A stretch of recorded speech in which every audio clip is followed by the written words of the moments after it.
মনে মনে ভাবছি ঘুরতে যাব, তাই শিয়ালদা থেকে ট্রেন ধরে একেবারে নামখানা পৌঁছে গেছি ঝপাস করে। তারপরে নামখানা থেকে একটা টোটো ধরে নিয়েছি, আর টোটোতে করে গিয়ে পৌঁছেছি একটা ফেরিঘাটের সামনে। আর 5 টাকা দিয়ে এপার ওপার হতেই চলে এসেছি এমন একটা রাস্তায় যেখানে কিনা আবার আমাকে টোটো করতে হবে।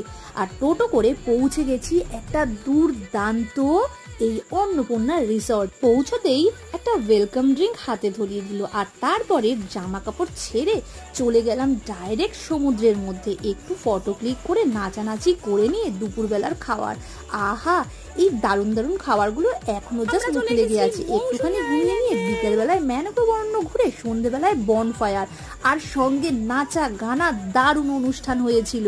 আর সন্ধ্যেবেলার টিফিন তো রয়েছে। সমুদ্রের ঢেউ দেখতে দেখতে কাবাবের আনন্দ যা লাগছিল। তারপর রাত্রেবেলায় টিফিন সেরে ব্যাগপত্র নিয়ে চলে এসেছি বাড়ির উদ্দেশ্যে। So by.